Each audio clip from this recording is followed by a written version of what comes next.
You are now watching Man's Dark Nature, where true crime meets the truth behind the silence. Here, we explore unsolved murders, recently reopened cold cases, and twisted domestic crimes that continue to haunt families and investigators alike. No jump scares, no sensationalism, just the dark, unsettling facts that the world tried to forget, delivered through careful research and unflinching investigation. This is where forgotten cases find their voice, and where the darkness reveals its secrets.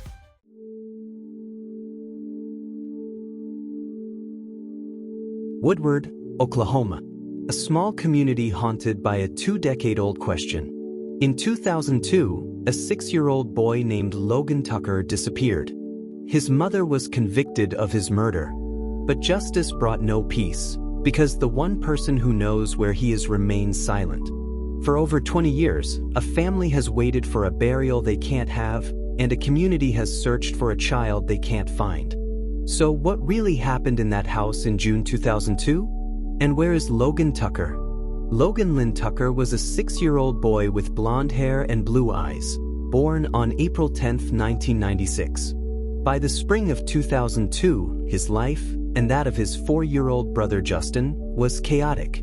Their mother, Katherine Rutan, had recently moved them to Woodward, Oklahoma. The months leading up to Logan's disappearance were marked by disturbing signs. Katherine had called a crisis hotline, confessing fears that she might harm her children. She singled out Logan, describing him as dangerous.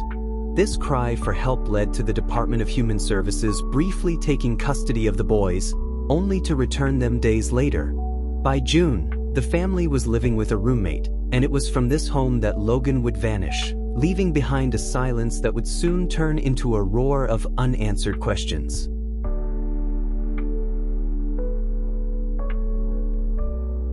June 22, 2002. The family's roommate, Melody Lennington, put Logan to bed. It was the last time anyone besides his mother would see him alive. In the early hours of the morning, Melody heard Logan screaming and crying, but dismissed it and went back to sleep. When she woke for work, she asked Katherine what had happened. Katherine's response was simple: Logan had been sick. But Logan was nowhere to be seen. For 2 weeks, the silence held. It wasn't until July 7th that Logan's grandparents, Don and Connie Henson, demanded answers. After a series of evasive stories from Katherine, they called the Woodward County Sheriff's Department for a welfare check. Deputies arrived. They found Katherine and her younger son, Justin. But Logan was gone. This is where the stories began. First, Katherine claimed her brother had taken Logan on a camping trip. But investigators quickly located her brother, who hadn't seen them in over a year. Then she told neighbors that DHS had taken Logan away. That was also a lie. With each contradiction, the truth became clearer. This wasn't a missing child case. Something far more sinister was at play.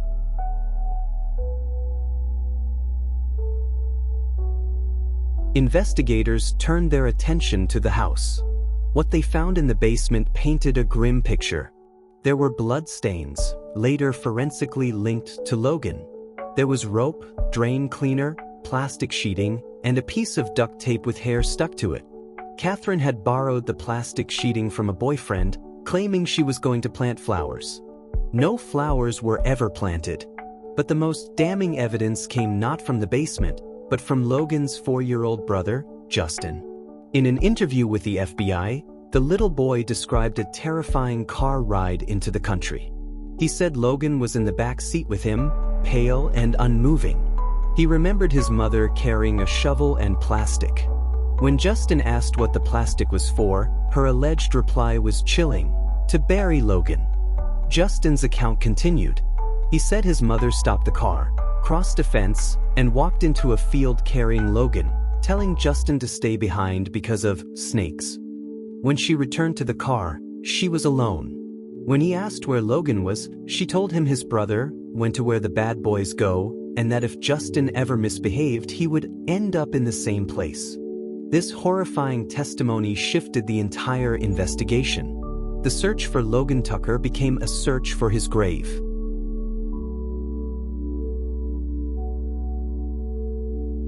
In a case like this, the absence of a body presents a challenge. But the evidence against Katherine Rutan was overwhelming. In February 2006, she was charged with first-degree murder. Prosecutors initially sought the death penalty but later dropped it, hoping it might incentivize her to reveal Logan's location. She never did. In fact, even as the trial approached, she maintained in court filings that Logan was alive and with his uncle. The 2007 trial was built on two pillars: the forensic evidence from the home and the powerful testimony of her son, Justin.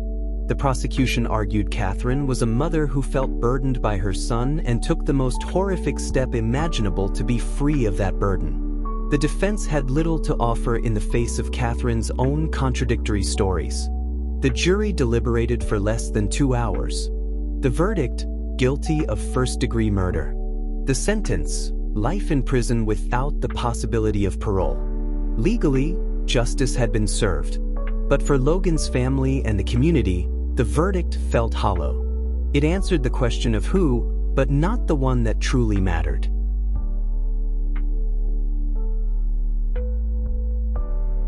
The conviction of Katherine Rutan closed one chapter, but it left the most important one open. And like so many of these cases, it raises more questions than it answers. Where is Logan Tucker? Investigators believe he's buried somewhere in Woodward County, likely near Fort Supply Lake. But without a confession, the search area is agonizingly vast. Why does Katherine Rutan remain silent? She holds the only key to ending her family's pain. An investigator on the case once suggested her own mother believed she would only reveal the location if it could somehow benefit her. Over the years, hope has flickered. Bones discovered in 2010 were thought to be his, but they were animal remains.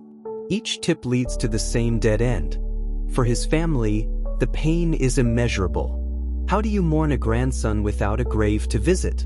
In 2008, they held a memorial service, placing a plaque and planting a tree in his memory.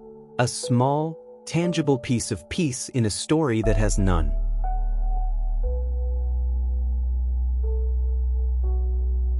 The case of Logan Tucker proves that a murder can be solved while a mystery endures.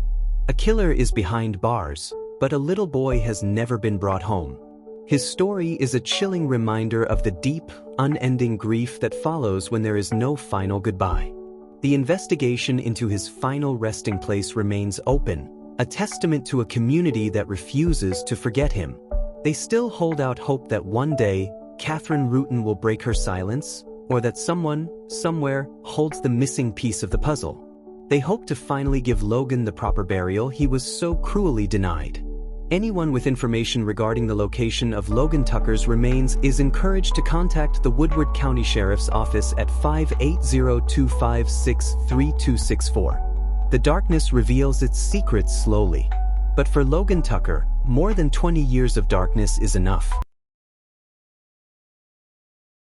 The darkness reveals its secrets slowly, but it always reveals them. If this story found you in the shadows, subscribe and let me know in the comments. What truth do you think we missed? Until the next case goes cold, stay vigilant.